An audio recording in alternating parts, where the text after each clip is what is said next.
You know, Tony was quite right.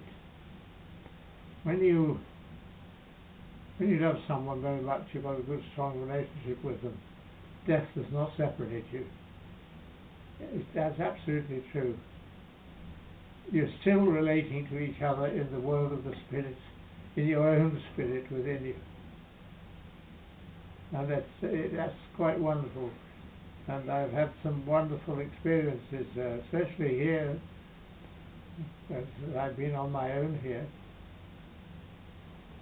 I completely wrecked my own bereavement.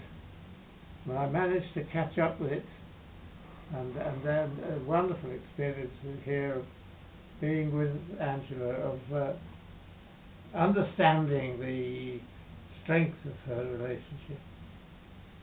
Yes, it was good. Now, Tony was quite right about that. Yes, it was. I don't know what else to say except that don't be afraid of death. You'll become the person that you're actually meant to be.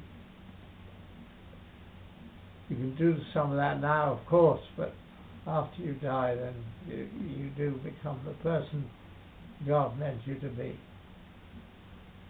You develop and grow and heal. There's not much more one can say, really, but think of it as going home. Your old friends, your relatives, your marriage partners, everybody will be there. Well, that's what I believe anyway. And I don't think you do much, but I do. And when someone dies and you get bereavement, it's very hard.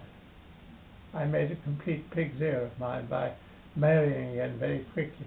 I was terrified of being alone and being without Angela. Absolutely terrified.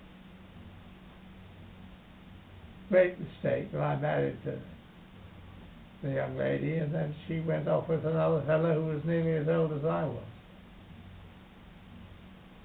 But there we are.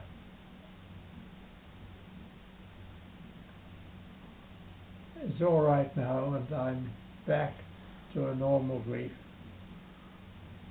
And aware that Angela is never very far away. And that's nice. That's why, in a lot of ways, I like being on my own.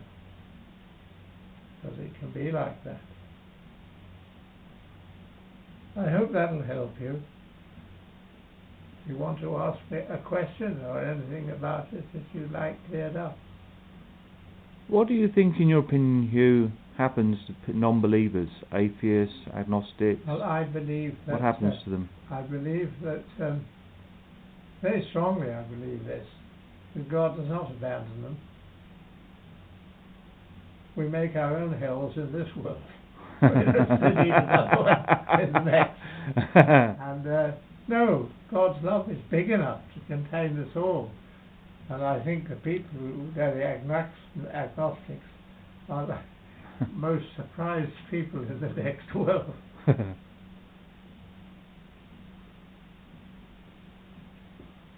If they haven't given their soul a chance to grow in this life, then it has to start in the next, when they get there.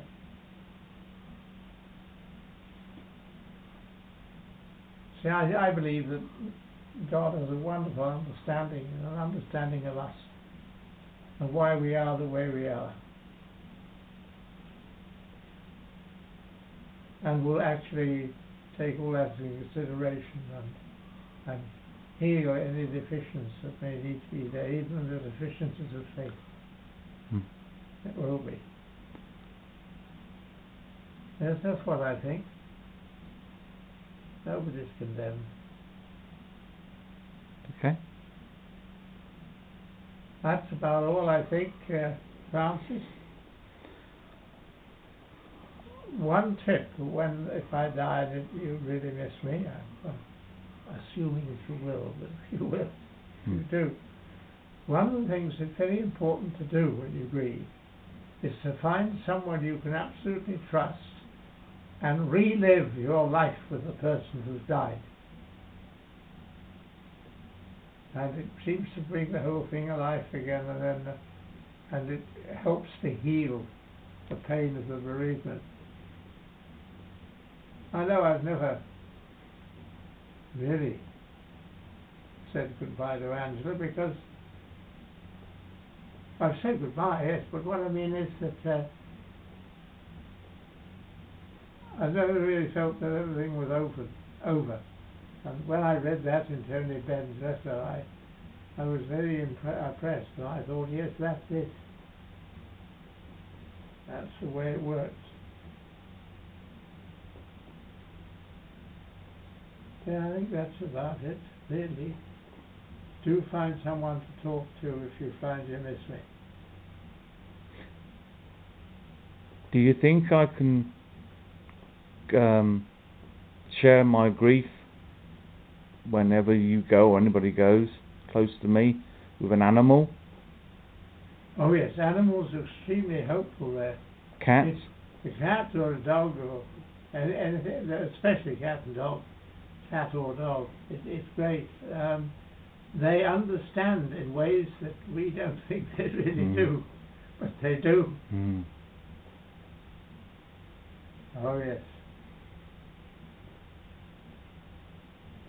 Okay. Okay, I think. Yeah. Thank you.